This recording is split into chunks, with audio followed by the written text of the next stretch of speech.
انقلاب لا سکتی ہے، تو اس صدی کے اندر روئے زمین پر اس وقت اگر کوئی ہستی موجود ہے تو اس ہستی کا نام ڈاکٹر محمد طاہر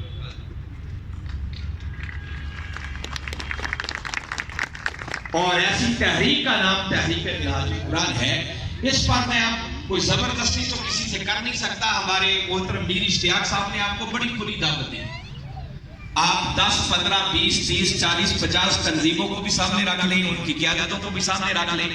ان کے علم کو، ان کی صلاحیت کو، ان کے ویژن کو، ان کے ادراک کو، ان کی پلاننگ کو، اب تک انہوں نے کیا کیا ہے،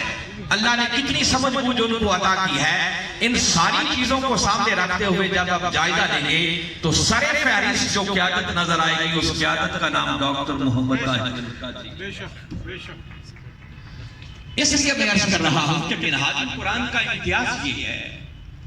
کہ یہ وہ تحریک ہے، یہ وہ ایک تنظیم ہے کہ جو اس مشن کو لے کر آگے بڑھ رہی ہے جس مشن کے لیے اللہ رب العزت نے 14